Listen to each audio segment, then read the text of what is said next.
Hey guys, তোমরা সবাই কেমন আছো? আশা করছি তোমরা অনেক ভালো আছো। আমিও ভালো আছি। তো দেখো, এত গরমে আমি আজকে বাড়ি থেকে একটু বেরিয়েছি, অনেক দিন পরেই বলতে পারো। তো আমি একটু ময়নাগুড়ি যাব। তো এখন আছি হচ্ছে আমরা পাম্পে তেল ভরছি। আর দেখো আজকে এত ওয়েদারটা দেখো, এত রোদ দিয়েছে না, এই রোদ সব আমাদের গায়ের উপর দিয়ে যাবে, কারণ হচ্ছে আমরা বাইকে করে যাব। তো দেখো, আমি কিন্তু দোকানেও চলে আসলাম। তো দোকানে আমার আসার একটাই কারণ হচ্ছে আমি কিছু দোকানে কসমেটিক তুলবো, কারণ বোনার আমি থাকি, তো অনেকেই হচ্ছে কসমেটিক চায়। তো যদি কাস্টমার কিছু চায়, দিতে না পারলে না, ওরা হচ্ছে কথা শুনিয়ে দিয়ে চলে যায়।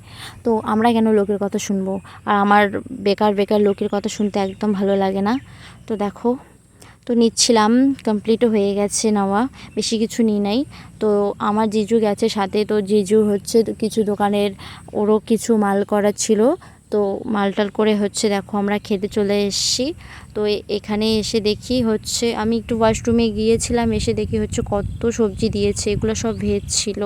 তো তোমাদের ভিডিওটা কেমন লাগলো অবশ্যই জানাবা, আর এত গরমে সবাই ভালো করে থাকবা।